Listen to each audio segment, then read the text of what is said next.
My name is Sophia Chin, I'm 28, and I thought I knew my place in my family until last Tuesday evening.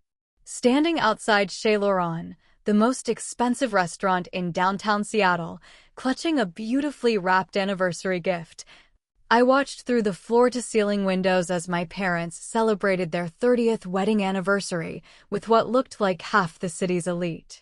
My younger brother Marcus was there, raising a toast. My sister Elena was laughing at something Dad said. But when I approached the maitre d' with my invitation confirmation, everything changed. "I'm sorry, miss, but you're not on the guest list." The words hit me like a physical blow, and what happened next would unravel 30 years of family lies and set in motion the most satisfying revenge I never knew I needed. Hey everyone! Before we dive into this absolutely wild family drama, I want to know, where are you watching from tonight? Drop your city in the comments below. And if you're ready for a story about family betrayal, shocking discoveries, and the sweetest revenge that'll make you question everything you thought you knew about blood loyalty, make sure to hit that like button and subscribe because this journey is about to get intense. Trust me, you won't want to miss what happens when family secrets explode in the most dramatic way possible. Growing up as the middle child in the Chin family, I always felt like I was walking on eggshells, but I convinced myself it was normal sibling dynamics. My parents, Richard and Margaret Chin, were the picture of success. Dad owned a chain of luxury car dealerships. Mom was a prominent real estate agent specializing in multi-million-dollar properties. Our house in Bellevue was featured in Architectural Digest twice, and we attended all the right charity galas and country club events. Marcus, 2 years younger than me, was the golden boy from day one. Star quarterback in high school, full scholarship to USC, now working as Dad's right-hand man at the dealership with a guaranteed inheritance path. Elena, the baby at 24, could do no wrong, valedictorian, medical school at Johns Hopkins, and Mom's constant pride and joy. Then there was me, stuck in the middle, always trying to prove I belonged. I threw myself into academics, graduating summa cum laude with a double major in finance and international business. I thought surely this would earn their respect. Instead, when I got accepted to Wharton's MBA program, Dad's response was, "Well, that's nice, sweetheart, but don't you think it's time you focused on finding a husband?" When I landed a prestigious position at Goldman Sachs in New York, Mom's only comment was, "I hope this doesn't interfere with your biological clock." Every family gathering felt like a performance where I was the understudy. Marcus would regale everyone with stories from the dealership, and Dad would beam with pride. Elena would share updates from medical school, and Mom would tear up with joy. When it was my turn to speak, conversations would somehow shift to other topics, or someone would suddenly remember an urgent phone call they needed to make. The pattern became so consistent that I started documenting it without even realizing why. I'd take photos at family dinners and notice later how I was always positioned at the edge of group shots, how conversations flowed around me rather than including me. I told myself I was being paranoid, that successful families just had different dynamics. But deep down, something always felt off. There were whispered conversations that stopped when I entered rooms, inside jokes I was never part of, and a subtle but persistent feeling that I was tolerated rather than truly loved. My therapist in New York suggested I might be projecting childhood insecurities onto normal family interactions, so I tried harder to fit in, to prove I was worthy of their love and attention. I moved back to Seattle 6 months ago when I got recruited by a boutique investment firm specializing in luxury real estate development, ironically, a field where Mom's connections could have been invaluable. But when I told her about the job, she seemed more concerned about whether I'd found any nice young men in New York than celebrating my career advancement. The emotional distance remained, but I kept hoping that proximity would eventually bridge the gap. The anniversary dinner invitation seemed like the perfect opportunity. When Mom called to invite me, she sounded genuinely warm for the first time in months. "We're having a small, intimate celebration at Chez Laurent," she said. "Just family and a few very close friends. You'll love the guest list, sweetheart." I spent days shopping for the perfect dress, weeks planning what I'd say in my toast to honor their marriage, and hundreds of dollars on a custom photo album filled with family memories I'd carefully curated. I even took the afternoon off work to get my hair and makeup done professionally. This was going to be my moment to finally feel like a true part of the Chin family legacy. Standing in that restaurant doorway, watching my family celebrate without me, I realized that all my efforts, all my achievements, all my desperate attempts to prove I belonged had been nothing more than elaborate self-deception. The maitre d's words echoed in my head as I stood frozen on the sidewalk. You're not on the guest list. Not just uninvited to a party, erased from my own family's most important celebration. That's when I knew something was fundamentally wrong, and I was going to find out exactly what it was. I didn't go home that night. Instead, I sat in my car across the street from Chez Laurent for 3 hours, watching my family through those massive windows like I was conducting surveillance on strangers.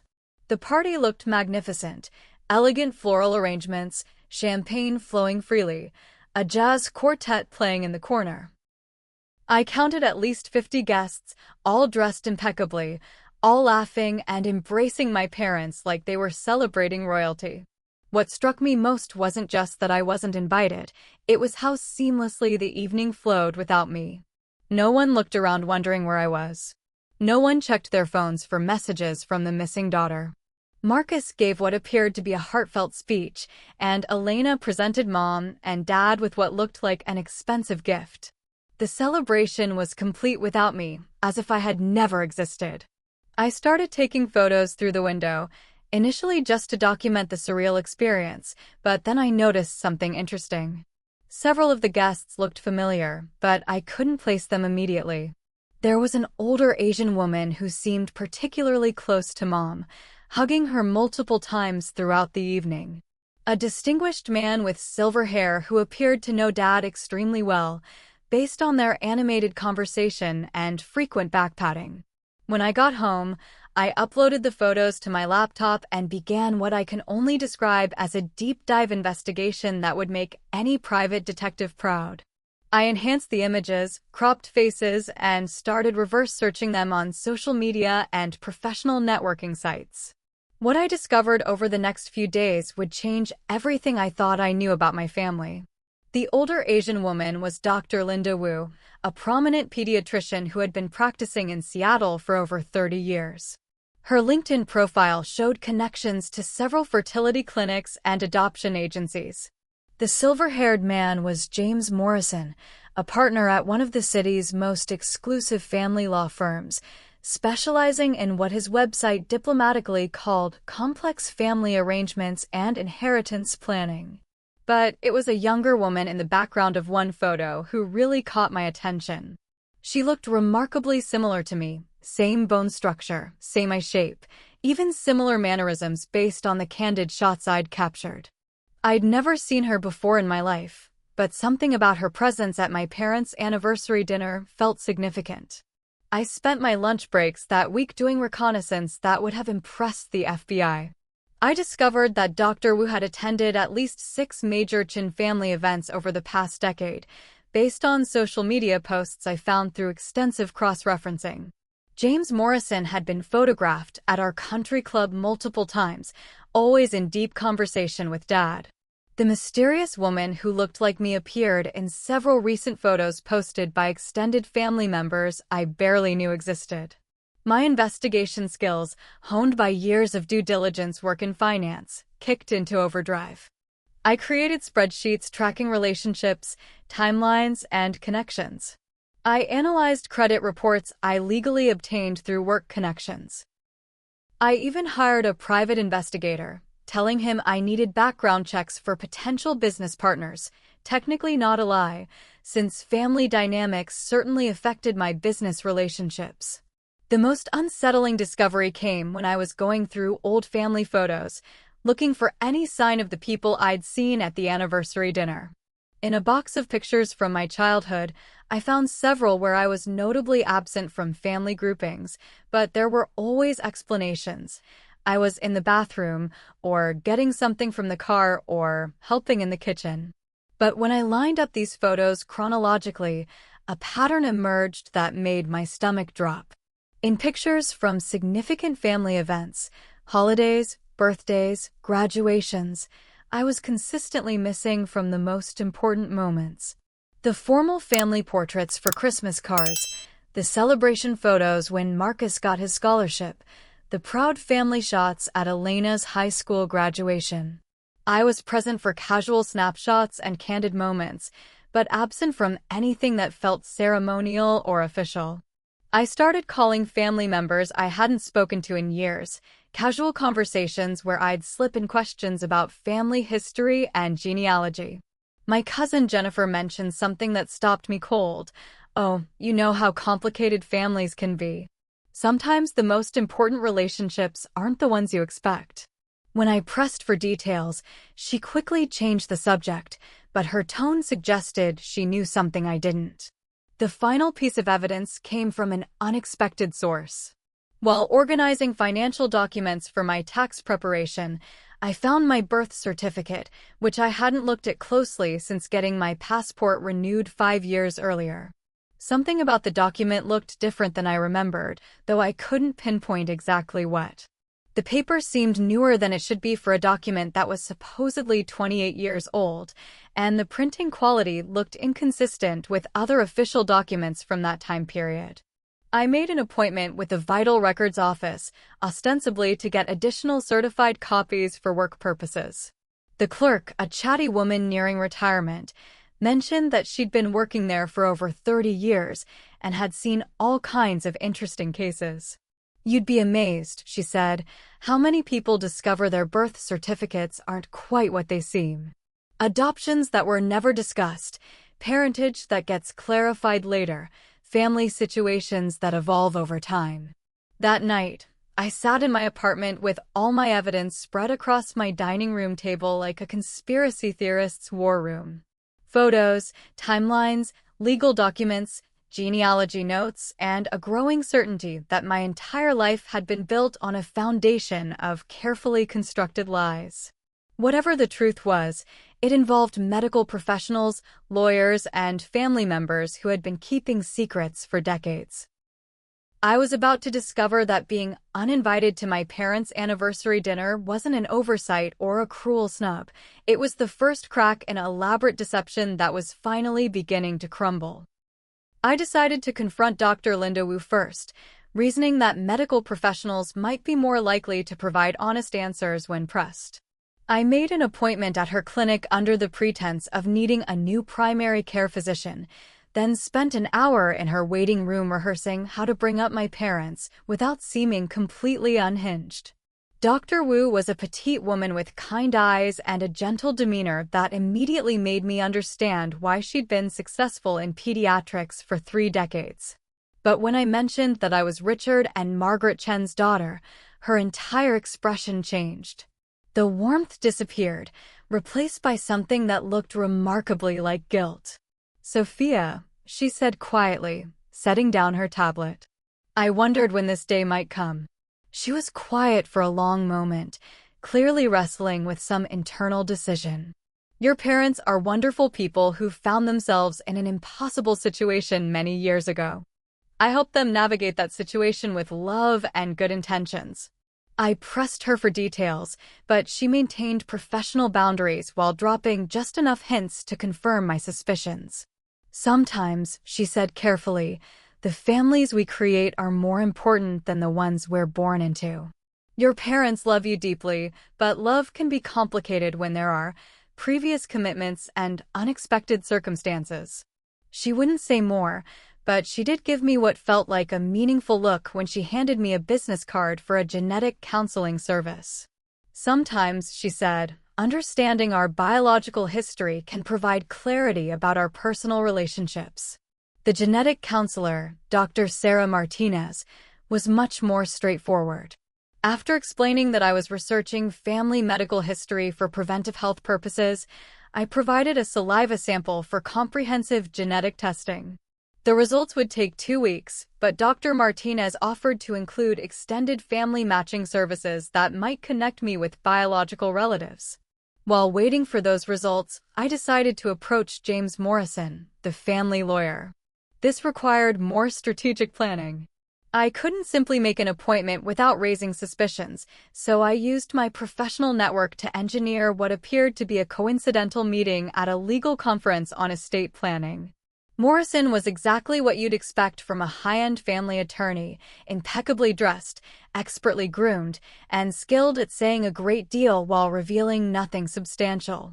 But when I mentioned my name and family connection, he had the same reaction as Dr. Wu. Immediate recognition followed by visible discomfort.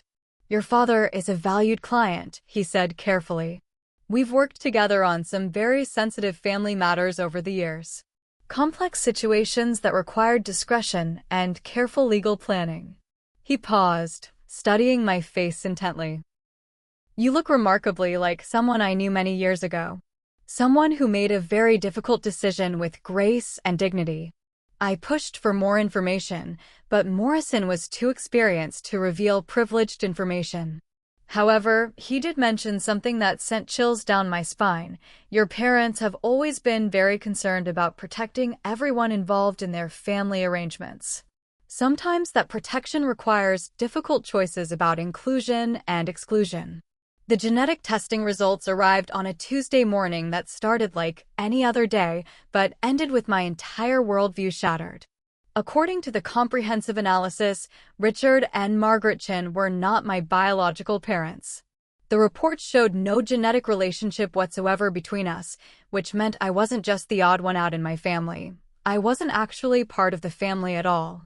But the extended family matching service had found something extraordinary: a 99.7% genetic match with someone named Catherine Liu, listed as my biological mother. The report included contact information and a note that Catherine had also submitted DNA for family matching services, suggesting she might be looking for me too. I stared at that name for hours, trying to process what it meant. Catherine Liu. My real mother. Someone I'd never heard of, never seen, never knew existed. But somewhere out there, she was real, and she might have answers to questions I was only beginning to know how to ask. The next discovery came when I decided to search Catherine Liu's name on social media and professional networks. What I found made me understand why I'd been excluded from my family's inner circle for my entire life. Catherine Liu was a successful businesswoman who had built a small empire in import-export between Seattle and China. Her LinkedIn profile showed connections to several people I recognized from my parents' social circles, including multiple guests who had been at the anniversary dinner. But it was her personal Facebook profile that revealed the most shocking truth. Among her recent posts was a photo from what was clearly the same anniversary dinner I'd been excluded from. She was seated at what appeared to be a place of honor near my parents, smiling broadly, with a caption that read, "Celebrating 30 years of love, sacrifice, and the most difficult but right decision we ever made together." In the comments, I found responses from Marcus and Elena, my supposed siblings, with heart emojis and messages like "love you always" and "thank you for everything." They knew her. They had relationships with her. While I'd been desperately trying to earn my place in the Chin family, my biological mother had been part of their inner circle all along. The final piece of the puzzle came from the woman in the background of my anniversary dinner photos, the one who looked remarkably like me. A reverse image search revealed her name. Amy Luchin, age 26, working as a marketing director for one of Dad's dealerships. Her professional profile listed her as daughter of Catherine Liu and beloved member of the Chin family legacy. I had a biological sister. A sister who had grown up knowing our real mother while being embraced by the family that had raised me as an outsider. A sister who worked for my adoptive father, who attended family celebrations I was excluded from, who had relationships with everyone I'd spent my life trying to impress. Sitting in my apartment at 2 a.m., surrounded by genetic reports, social media printouts, and 28 years of suddenly recontextualized memories, I realized that my uninvitation to the anniversary dinner wasn't cruel exclusion. It was protection of an elaborate family secret that was much bigger than I'd imagined. They hadn't just excluded me from a party. They'd excluded me from the truth of my own existence, while simultaneously maintaining relationships with my biological family and a sister I never knew I had. The betrayal was so complete, so carefully orchestrated, and had been maintained for so long that it took my breath away. But more than hurt or anger, what I felt in that moment was something much more dangerous, a burning need to understand exactly how deep this deception went, and a growing determination to make sure everyone involved understood the consequences of treating someone's entire life like a disposable secret. The hardest part about discovering Amy's existence wasn't just that I had a biological sister, it was realizing she'd been part of my adoptive family's world while I'd been kept at arm's length my entire life. I spent 3 sleepless nights staring at her social media profiles, analyzing every photo, every post, every interaction that revealed the depth of relationships I'd been excluded from. Amy Luchin wasn't just connected to the Chin family, she was woven into the fabric of their lives in ways I'd never been. Her Instagram showed casual family barbecues at my parents' house, shopping trips with Elena, business meetings with Marcus, and birthday celebrations where she was clearly treated like a beloved daughter rather than a distant relative. The most painful discovery was a post from last Christmas showing Amy opening presents under the same tree where I'd felt like an outsider just months earlier. She was wearing a beautiful necklace that I recognized immediately. It was the same style Mom had given Elena for her college graduation, the same type of meaningful jewelry that had always been reserved for special occasions. When I received more practical gifts like books or gift cards, I decided to approach Amy directly, but carefully. Using a fake LinkedIn account, I reached out professionally, mentioning that I was interested in the marketing strategies used by luxury car dealerships and had heard excellent things about her work. She responded enthusiastically, suggesting we meet for coffee to discuss industry trends and potential collaboration opportunities. The Starbucks on Pine Street had never felt more surreal than it did that Thursday morning when I walked in to meet my biological sister for the first time. Amy was even more strikingly similar to me in person. We had the same laugh, the same way of gesturing when we talked, even similar vocal patterns that made conversations feel like listening to a recording of myself. But what struck me most was how comfortable and confident she seemed, how naturally she spoke about Uncle Richard and Aunt Margaret and her close relationships with Marcus and Elena. She talked about growing up knowing she was Catherine's daughter, but being embraced by the Chin family as extended family, never questioning why she had access to relationships and experiences that had always felt just out of my reach. "It's actually kind of beautiful," she said, stirring her latte with the kind of casual contentment I'd never felt when discussing our family. Mom made this incredible sacrifice when she was young, and the Chens honored that by keeping all of us connected. I grew up with the best of both worlds, my mom's independence and entrepreneurial spirit, plus the stability and success of the Chin family legacy. I probed carefully, asking about family dynamics and whether she'd ever felt like an outsider. Her response made my stomach drop. "Oh no, never." If anything, I sometimes felt like I got special treatment because everyone was so conscious of making sure I felt included. Uncle Richard even offered me a full partnership track at the dealership, and Aunt Margaret helped me buy my condo with an incredible deal on financing. The partnership track Marcus had always been promised, the kind of family support I'd never received despite being supposedly their real daughter. Amy was living the life I'd always desperately wanted, while I'd been kept at the edges of the very family that was apparently mine by adoption, but not by genuine acceptance. But the most devastating revelation came when I asked about family gatherings and celebrations. Amy mentioned that she usually helped plan major events, including anniversary parties, because she had such a good relationship with both families. "I actually helped organize the guest list for Uncle Richard and Aunt Margaret's anniversary dinner last month," she said brightly. "It was such a beautiful celebration, intimate, meaningful, just the people who really matter to their story." She paused, looking thoughtful. "You know, it's funny. They have another adopted daughter, but she's never really been part of the family celebrations. I think there might have been some complications with her adoption or something. Mom and the Chens don't really talk about it much, but I get the sense it was a difficult situation that didn't work out the way everyone hoped. I managed to keep my expression neutral, but inside I was reeling. I was the complicated adoption, the difficult situation, the daughter who supposedly didn't work out. While Amy had grown up knowing the truth about her parentage and being celebrated for it, I'd been deliberately kept ignorant and systematically excluded. The conversation continued for another hour, and with each revelation, the picture became clearer and more infuriating. Amy knew Catherine well and had a close relationship with her. She understood the family dynamics and had been trusted with the truth from childhood. She'd attended family events, received family support, and been groomed for inclusion in the family business, all while I'd been treated like a temporary guest who might leave at any moment. When we parted ways, Amy hugged me warmly and said she hoped we could collaborate professionally soon. "It's so nice to meet someone who really understands family businesses," she said. "There's something special about companies where personal relationships matter as much as profit margins."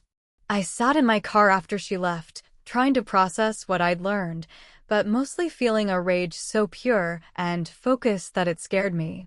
This wasn't just about being excluded from a dinner party or feeling like the odd one out in family photos. This was about a systematic, decades-long deception that had shaped every aspect of my identity and self-worth. My biological mother had maintained relationships with everyone except me. My biological sister had grown up with all the family love and support I'd craved. My adoptive family had apparently always seen me as a problem to be managed rather than a daughter to be cherished. And all of them, every single person involved in this elaborate charade, had decided that I was better off not knowing the truth. But now I knew, and they had no idea that their carefully constructed secret was about to become their worst nightmare. I'd spent my entire life trying to earn love and acceptance from people who had already decided I didn't deserve it. Now it was time to show them exactly what they'd created by treating my existence like a shameful secret that needed to be hidden. The anniversary dinner exclusion hadn't been the beginning of my family problems. It had been the first visible crack in a foundation of lies that was about to completely crumble.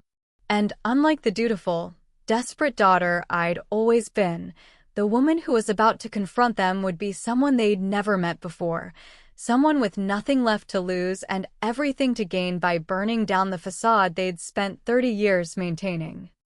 I spent 2 weeks planning my approach, because after 28 years of being reactive to my family's dynamics, I was going to take control of this narrative once and for all. I gathered documentation, organized evidence, and prepared for conversations that would either restore my place in the family or destroy the relationships entirely, and honestly, I was prepared for either outcome. My first confrontation was with Catherine Liu, my biological mother, because I needed to understand her perspective before dealing with the Chens. I found her office address through public records and showed up without an appointment, knowing that ambush tactics were the only way to get honest answers from people who'd spent decades perfecting the art of deflection.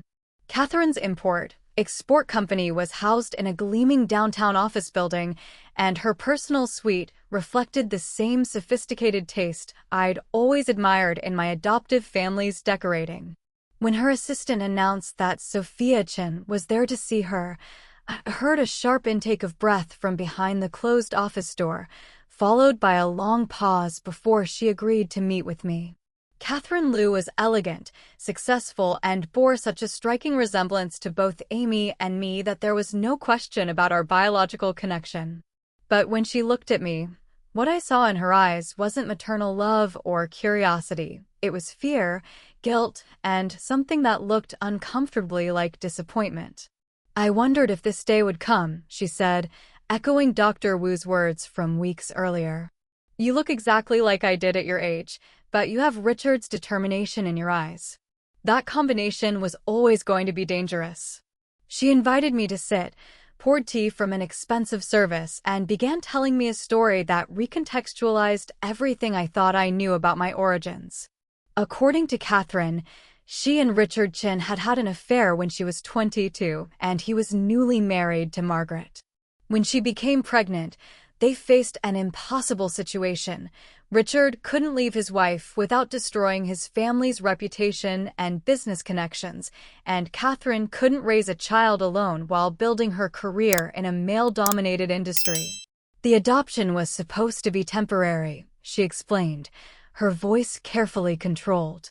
Richard and Margaret agreed to raise you until I was established enough to reclaim custody. But as years passed, it became clear that you were better off with their stability and resources. I made the heartbreaking decision to let you stay, but I insisted on maintaining connections to your upbringing. What she described next made my blood run cold. According to Catherine, she had been involved in major decisions about my life, my schools, my extracurricular activities, even my college choices, but always from the shadows, never with direct contact. The Chens had consulted with her about discipline, about medical decisions, about everything except whether I deserved to know the truth about my parentage.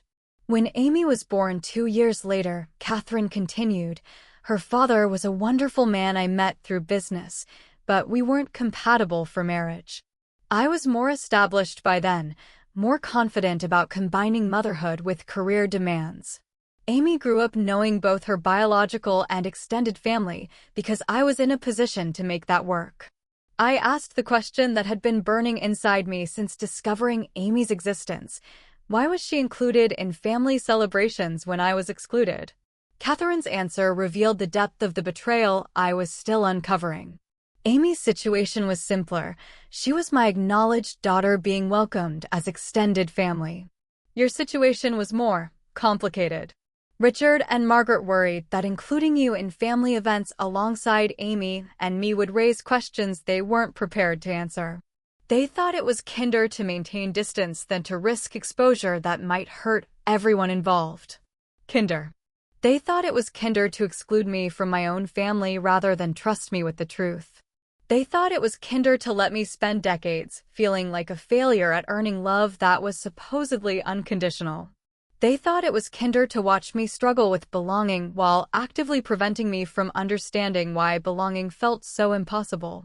My conversation with Catherine lasted 3 hours, and by the end, I understood that she wasn't a villain in this story. She was a young woman who'd made impossible choices and then spent decades living with the consequences. But she was also someone who'd prioritized her own comfort and my adoptive parents' reputation over my right to understand my own identity. I always hoped, she said as I prepared to leave, that when you were mature enough to handle the complexity, we might find a way to build a relationship. But Richard and Margaret felt strongly that disrupting your stability would be selfish. Richard and Margaret. Always Richard and Margaret making decisions about my life without consulting me, always protecting everyone except the person who actually had to live with the consequences of their choices. My confrontation with the Chens required different tactics. I couldn't ambush them effectively because they knew I'd been excluded from the anniversary dinner and would be expecting some kind of reaction. Instead, I requested a formal family meeting, telling them I had important news about my career that would affect the whole family's future. They agreed to meet on a Sunday afternoon at their house, the same house where I'd never quite felt at home, where family photos had always seemed to exist in 2 separate categories, ones that included me and ones that felt more official and important. Now I understood why. Richard, Margaret, Marcus, and Elena were all present, sitting in the living room where I'd attended countless family meetings about holiday plans, graduation celebrations, and major life announcements. But this time, I was the one controlling the agenda. I started by placing copies of my genetic testing results on the coffee table, watching their faces as they realized what I'd discovered. Margaret went pale immediately. Richard's jaw tightened in the way it always did when he was preparing for a difficult business negotiation. Marcus and Elena looked confused at first, then increasingly uncomfortable as the implications became clear. I know about Catherine, I said simply. I know about Amy. I know about the adoption that was supposed to be temporary, and I know about the anniversary dinner guest list that somehow had room for my biological mother and biological sister, but not for me. The silence that followed was the loudest sound I'd ever heard. For people who claimed to love me, who had raised me, who had been my entire definition of family for 28 years, couldn't find words to explain why they'd built my entire life on a foundation of lies and exclusion. Margaret spoke first, her voice shaky but determined. Sweetheart, we always planned to tell you when the time was right.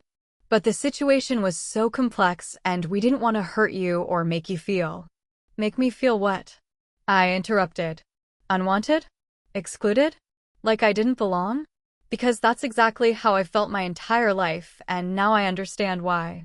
Richard took over, using the same authoritative tone that had always made me feel like a child regardless of my age.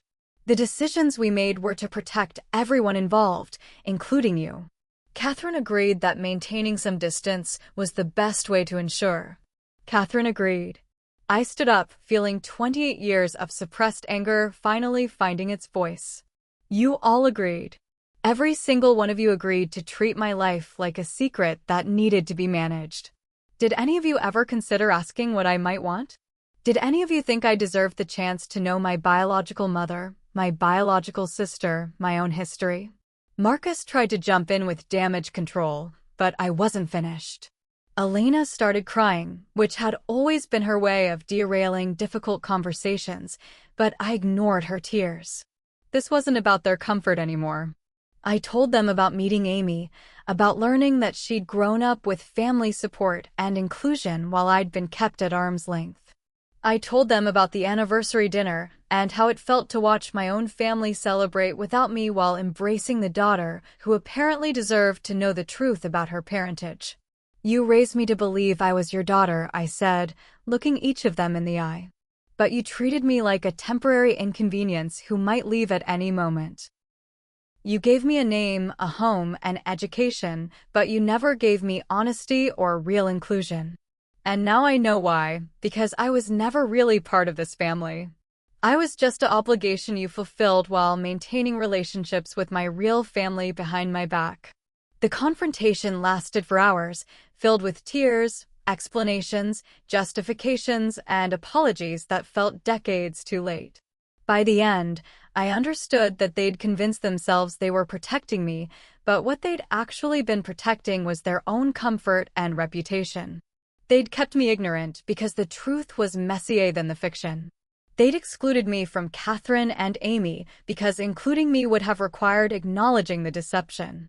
They'd treated me like a peripheral family member because, in their minds, that's exactly what I was. Someone they were responsible for, but not someone they'd chosen to fully embrace. Walking out of that house, I realized that the family I'd spent my entire life trying to prove myself worthy of had never actually existed. The love I'd been desperately seeking was conditional, limited, and based on my willingness to accept exclusion without questioning why it was necessary. But now I knew exactly who was responsible for 28 years of confusion and pain, and I was about to show them what happened when someone they'd underestimated finally stopped playing by rules that had been designed to keep her powerless. After the family confrontation, I took a week off work to process everything and plan my next moves. The hurt was overwhelming, but underneath it was something much more powerful. A crystal-clear understanding of exactly how to make everyone involved understand the true cost of their deception. They'd spent decades protecting their comfort at my expense, and now it was time to see how they handled having their own comfort systematically dismantled. I started with professional research, using the same skills that had made me successful in finance to map out every vulnerability in their carefully constructed lives. Richard's car dealerships, while successful, had some interesting financial structures that relied heavily on reputation and personal relationships. Margaret's real estate business was similarly dependent on trust and social connections within Seattle's elite circles. Marcus's future in the family business assumed continued stability and lack of scandal. Elena's medical career required maintaining professional standing and family support for her student loan obligations. My plan wasn't about destruction for its own sake. It was about forcing accountability and creating consequences that matched the magnitude of their betrayal. They'd built their lives around maintaining appearances while treating my emotional well-being as disposable. Now they were going to discover what happened when those carefully maintained appearances became liabilities. The first phase involved Catherine and Amy. I reached out to both of them separately, requesting meetings to discuss moving forward as a family. Catherine agreed immediately, apparently relieved that I seemed willing to build a relationship despite the circumstances. Amy was enthusiastic about finally having a real sister connection now that the truth was out. My meeting with Catherine took place at her office, and this time I came prepared with business proposals. I'd researched her import-export operations and identified several areas where my finance background could add significant value, particularly in international investment structuring and risk management. I proposed a genuine business partnership that would benefit both of us professionally while allowing us to develop a personal relationship. Catherine was thrilled. She'd apparently felt guilty about our lack of connection for years and saw this as an opportunity to make amends while gaining a skilled business partner. We spent hours discussing potential collaborations, and I made sure to mention how my financial expertise could help expand her operations beyond anything she'd previously imagined. But I also made sure to share my feelings about learning the truth so suddenly, and how painful it had been to discover that she'd maintained close relationships with the Chin family while I'd been kept ignorant. I didn't present this as accusation. I framed it as my desire to understand the full scope of relationships that had shaped my life without my knowledge. Catherine, feeling guilty and wanting to make amends, began sharing details about her ongoing relationships with the Chens that she'd never intended to reveal. She told me about financial consultations she'd provided for Richard's dealership expansions, about real estate deals where she'd served as Margaret's silent partner, about holiday celebrations and business dinners where major family decisions had been discussed. Decisions about my education, my career guidance, even my relationship prospects. "We always wanted what was best for you," she insisted, but then described a support network that had actively managed my life while deliberately excluding me from knowing it existed. She mentioned family meetings where my future had been debated, business partnerships that had been structured to eventually include me when the time was right, and social connections that had been carefully maintained to benefit my career prospects without my knowledge or consent.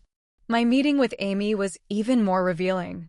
She was so excited about having a real sister that she shared years of family insider information without realizing the implications. She told me about family investment opportunities I'd never been offered, about business networking events where my name had been mentioned, but I'd never been invited, about family financial planning sessions where my inheritance and career trajectory had been discussed extensively. "I always wondered why you weren't more involved in the family businesses," Amy said innocently.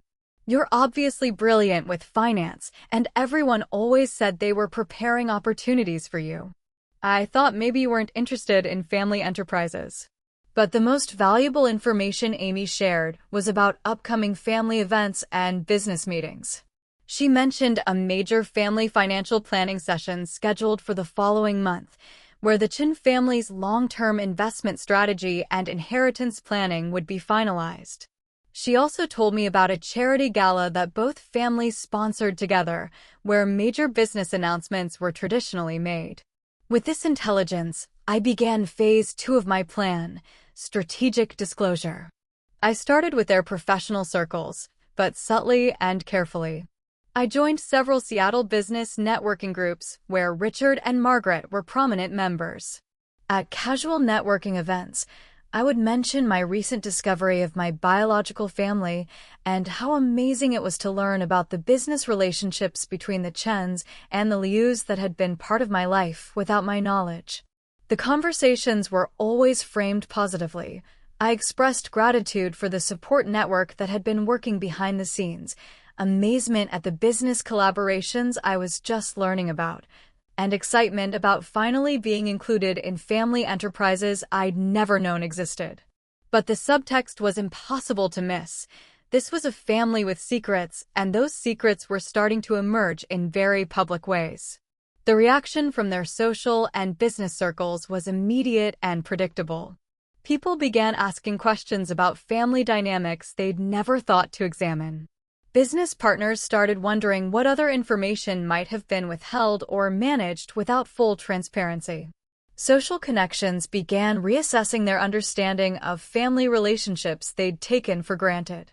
I also used my professional network strategically, mentioning my complex family situation to colleagues and clients who had connections to the Chin and Lube business operations.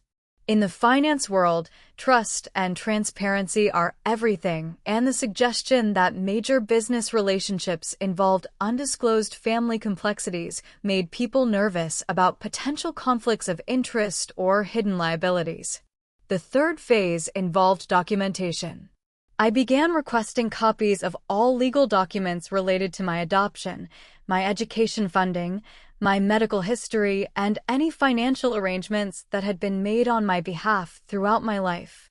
As someone with legal rights to this information, the requests couldn't be denied, but they created a paper trail that made everyone nervous about what I might discover or what I planned to do with the information. I also started attending Chin family business events that had previously been adults only or immediate family only. Since I now knew the truth about my status, I could legitimately claim my place as an adopted family member with rights to information about family enterprises that had been managing aspects of my life for decades. My presence at these events was polite, professional, and completely disruptive to the established family dynamics. I would ask thoughtful questions about business decisions that had affected my career development, express interest in investment opportunities that had been discussed without my input, and generally behave like someone who finally understood their place in family power structures. The psychological pressure on all parties was immense. Richard and Margaret found themselves constantly managing conversations to avoid revealing more information about their decision-making processes.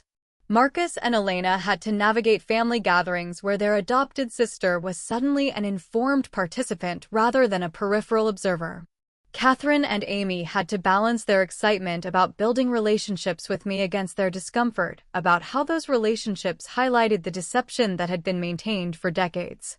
But the most satisfying aspect of this phase was watching them realize that I wasn't going to disappear quietly or accept their explanations gracefully. I was going to be present, informed, and actively involved in all the family relationships and business arrangements they'd previously managed without my knowledge. The days of treating me like someone who could be excluded from important decisions while still being held responsible for family loyalty were over. The plan was working exactly as I'd hoped. They were beginning to understand that their comfortable deceptions had created an informed, capable, and completely uncontrollable adult who had every right to full inclusion in the relationships and enterprises that had shaped her life. They'd raised me to be successful, intelligent, and independent, qualities that were now making their lives very complicated in ways they'd never anticipated. 3 months after implementing my plan, the anniversary dinner exclusion seemed like a lifetime ago.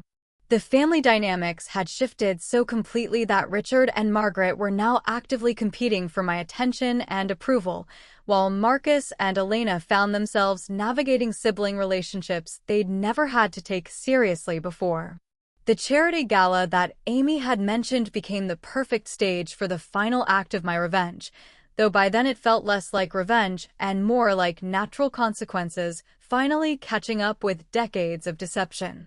The Seattle Children's Hospital benefit was the kind of high-profile event where both the Chin and Liu families traditionally made major announcements about their philanthropic and business partnerships. I attended as Catherine's guest and business partner, having officially joined her import-export company as Chief Financial Officer, a position that gave me legitimate access to all the business relationships and social connections that had been part of my life without my knowledge. My professional success, combined with the compelling story of discovering my biological family and joining the family business, made me a fascinating figure at the kind of social event where interesting stories spread quickly.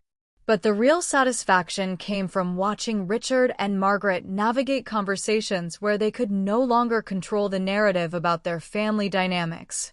People were genuinely curious about adoption stories, biological family connections, and business partnerships that bridged family lines. Every conversation required them to explain relationships they'd spent decades keeping compartmentalized and controlled. Marcus approached me during the cocktail hour, looking uncomfortable but determined to address what had become the elephant in every room. "I need you to know," he said, "that Elena and I didn't understand the full situation when we were kids. We thought the adults were handling everything appropriately, and we didn't question why family events seemed to have different guest lists for different occasions." I appreciated his honesty, but I also made sure he understood the impact of their passive acceptance of exclusion. "You were children then," I agreed, "but you've been adults for over a decade. You attended family celebrations where my biological mother and sister were welcomed while I was excluded. You never once questioned why that was happening or whether it might be hurtful to someone who was supposedly your sister." Elena joined the conversation, her medical training apparently giving her insight into the psychological implications of family secrets and exclusion. "I think we all convinced ourselves that the adults knew best," she said, "but looking back, there were so many times when you seemed sad or confused about family dynamics. And we should have paid attention to that instead of accepting explanations that didn't really make sense." Their acknowledgement felt genuine, and over the following weeks, both Marcus and Elena made real efforts to build adult sibling relationships that included honesty about past dynamics and commitment to more inclusive family interactions going forward. They couldn't undo decades of exclusion, but they could choose different behavior patterns for the future. The conversation with Richard and Margaret was more complex and ultimately more satisfying. They requested a family meeting, this time including Catherine and Amy, to discuss moving forward as a complete family. The meeting took place at a neutral location, a private dining room at a restaurant none of us had previous associations with. Richard began with what was clearly a prepared speech about family love, difficult decisions, and the complexities of protecting everyone involved in complicated situations. But I interrupted him before he could get too far into justifications that prioritized their comfort over accountability for the impact of their choices. "I need you to understand," I said, looking directly at both of them, "that your decisions affected every aspect of my identity formation, my understanding of family relationships, and my ability to trust people who claim to love me. You didn't just exclude me from a dinner party, you excluded me from knowing myself." Margaret started to cry, which had always been her way of redirecting difficult conversations, but this time I didn't allow the tears to derail accountability. "I'm not trying to hurt you," I continued, "but I need you to acknowledge that your choices caused real damage that can't be undone by apologies or explanations about good intentions." What followed was the most honest conversation our family had ever had about power, control, inclusion, and the difference between protection and exclusion. For the first time in my life, I felt like an equal participant in family dynamics rather than someone whose emotional needs were secondary to everyone else's comfort. Richard eventually acknowledged that their decision to maintain my ignorance about my biological family while including Catherine and Amy in family events had been fundamentally unfair, regardless of their intentions. Margaret admitted that she'd been afraid of losing her position as my mother if I developed relationships with Catherine, and that fear had driven decisions that prioritized her security over my right to understand my own history. The most important outcome of that conversation was the establishment of new family dynamics that included full transparency, equal inclusion in family decisions, and recognition that I had the right to determine my own relationships with all family members based on complete information rather than managed narratives. But the sweetest justice came from the business implications of my integration into both family enterprises. My finance expertise had identified several opportunities for expansion and investment that none of them had recognized, and my success in developing those opportunities made me invaluable to operations they'd previously managed without my input. Within 6 months, I'd become a key decision-maker in both the Chin dealership operations and Catherine's export business. The family members who had excluded me from important discussions were now dependent on my professional judgment for major business decisions. The woman they'd treated as a peripheral family member was now someone they needed to consult and collaborate with for their own success. Amy and I developed a genuine sisterly relationship that was built on honesty rather than the managed dynamics that had characterized my relationships with Marcus and Elena. Catherine and I built both professional and personal connections that satisfied the mother-daughter relationship I'd always craved while respecting the reality that Margaret had been my primary parent during my formative years. Most importantly, I learned that family loyalty isn't something you earn by accepting exclusion and deception. It's something you build through honesty, inclusion, and genuine care for each other's well-being. The family I have now is smaller than the one I thought I had before, but it's built on truth rather than convenience, and that makes all the difference. The anniversary dinner that had seemed like the most painful exclusion of my life turned out to be the catalyst for discovering relationships and professional opportunities that were more satisfying than anything I'd previously imagined possible. Sometimes the best revenge isn't getting back at people who've hurt you. It's building a life so fulfilling that their previous treatment of you becomes irrelevant to your happiness. Looking back, I'm almost grateful they excluded me from that dinner. If they hadn't made their deception so visible, I might have spent the rest of my life accepting peripheral status in relationships where I deserved to be central. Instead, I discovered my own power, built genuine connections with people who valued honesty over convenience, and created professional success that wasn't dependent on anyone else's approval or inclusion. The family that had once made me feel like I wasn't enough now regularly seeks my advice and approval. The biological family I'd never known existed became the foundation for business partnerships and personal relationships that exceeded anything I'd previously hoped for. And the woman who had once desperately tried to earn love by accepting exclusion became someone who commanded respect through competence, honesty, and refusal to accept anything less than genuine inclusion. That's the real lesson from this whole experience. When people show you that you're not important to them, believe them. And then go build relationships with people who recognize your value without you having to prove it constantly. The most satisfying revenge is living well enough that their rejection becomes the best thing that ever happened to you. So here's my question for all of you watching. Have you ever discovered that people you trusted were managing your life behind your back? How did you handle learning that family relationships weren't what you thought they were? I'd love to hear your stories in the comments below. Sometimes the most painful discoveries lead to the most empowering changes. If this story resonated with you, please hit that like button and subscribe for more real-life family drama that proves truth really is stranger than fiction. Share this with anyone who needs to hear that family loyalty should never require accepting deception or exclusion. And remember, sometimes the people who exclude you from their table are doing you the favor of showing you where you really belong. Thank you for listening to my story about family secrets, biological discoveries, and the sweet satisfaction of justice served with a side of business success.